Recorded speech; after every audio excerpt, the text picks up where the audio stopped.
Artikel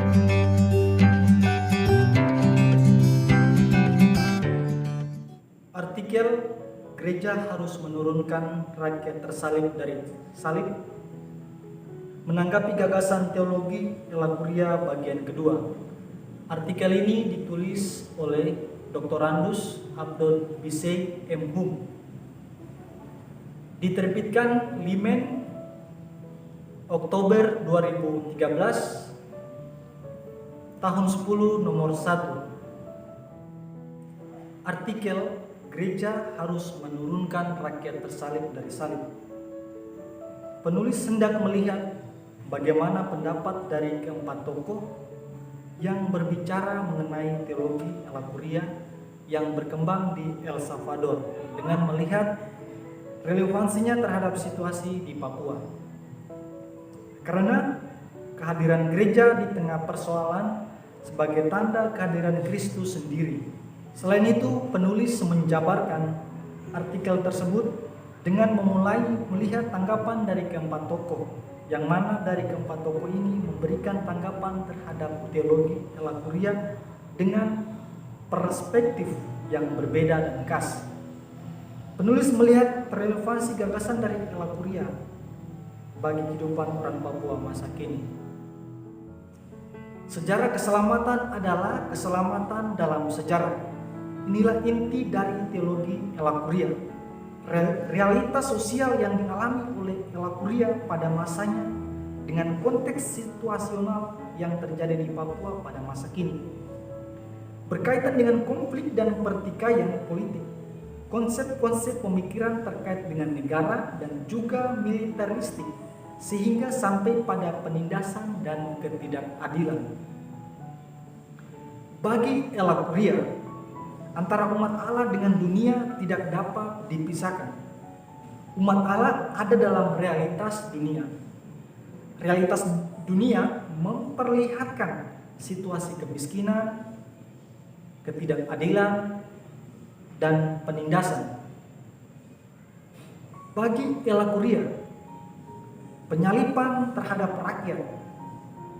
Penyalipan rakyat bukan hanya disebabkan oleh aspek-aspek kodrati, tetapi terutama oleh sejarah, yaitu hasil tindakan manusia itu sendiri. Kenyataan ini menentang refleksi teologisnya. Realitas sosial disoroti dari segi wahyu Kristiani bahwa Allah adalah penyelamat yang hadir dalam diri Yesus Kristus. Apakah realitas penyalipan ini mencerminkan sejarah keselamatan? Bagaimana dengan gereja sebagai sakramen keselamatan? Bagaimana umat manusia mencapai keselamatan dalam situasi demikian? Siapa yang melanjutkan karya penyelamatan Bapa yang telah dimulai oleh putranya? Singkatnya, realitas ini menentang iman Kristiani atau gereja untuk melaksanakan tugas panggilannya. Dan itu hanya terjadi di dalam sejarah, yakni keterlibatan secara aktif. Kristianitas ditantang untuk memberikan jawaban yang mencerminkan nilai-nilai penyelamatan. Harapan yang amat sangat besar dari rakyat atau manusia yang menderita kepada keberadaan gereja di tengah situasi. Rakyat juga mengharapkan dan bersandar pada kehadiran gereja di tengah persoalan sebagai tanda kehadiran Kristus sendiri yang datang menyelamatkan umatnya yang mengalami penderitaan, dan gereja juga dipanggil untuk menyejarahkan hadirnya kerajaan Allah dengan menurunkan rakyat tersalib dari salib. Kekuatan dari artikel ini memberikan pemikiran-pemikiran dari konsep teologi Elakuria bisa direlevansikan dengan masalah situasional yang ada di Papua saat ini. Selain itu, artikel ini juga dapat memberikan penegasan terhadap pihak-pihak terkait dalam hal untuk menumbuhkan rasa kepedulian dari berbagai pihak tentang situasi rakyat Papua yang sedang tersalib dan juga sedang mengharapkan keselamatan, keaktifan dan perjuangan dari berbagai pihak, misalnya gereja dan tokoh-tokoh terkait. Sehingga peran gereja sangat penting bagi rakyat yang sedang mengalami penderitaan atau konflik yang terjadi dalam kehidupan mereka. Gereja, pemerintah, dan lembaga-lembaga kemasyarakatan agar mereka bersuara bahwa situasional di Papua saat ini menggambarkan bahwa rakyat yang sedang tersalib yang harus diturunkan dari salib penderitaan tersebut. Rakyat membutuhkan tokoh-tokoh pemerhati untuk bisa membawa keluar dari penderitaan yang sedang dialami dan bisa mengalami keselamatan.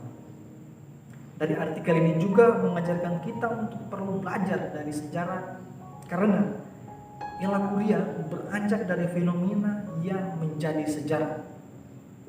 Karena manusia merupakan titik sentral dari seluruh realitas sejarah. Konsep tersalib merupakan kejahatan dan adanya tindakan-tindakan oleh para penindas terhadap rakyat. Misalnya dalam bidang politik, kemudian militerisme, ekonomi, dan sosial budaya.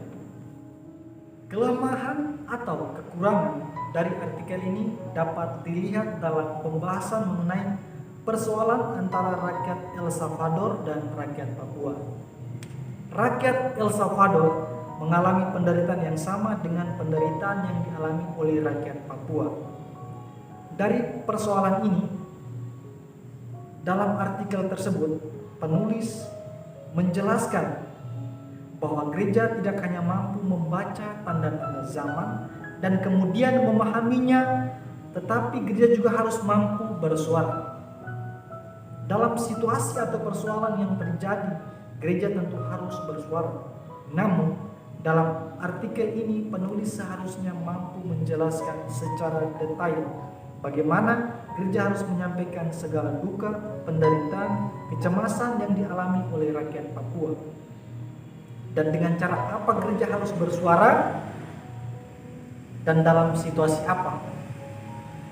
Selain itu, dalam artikel tersebut penulis memfokuskan persoalan yang dialami oleh Ella Kuria, terlebih khusus realitas sosial yang terjadi, yakni tentang penindasan atau kekerasan yang terjadi. Kemudian penulis membahas persoalan yang sama dialami oleh rakyat Papua.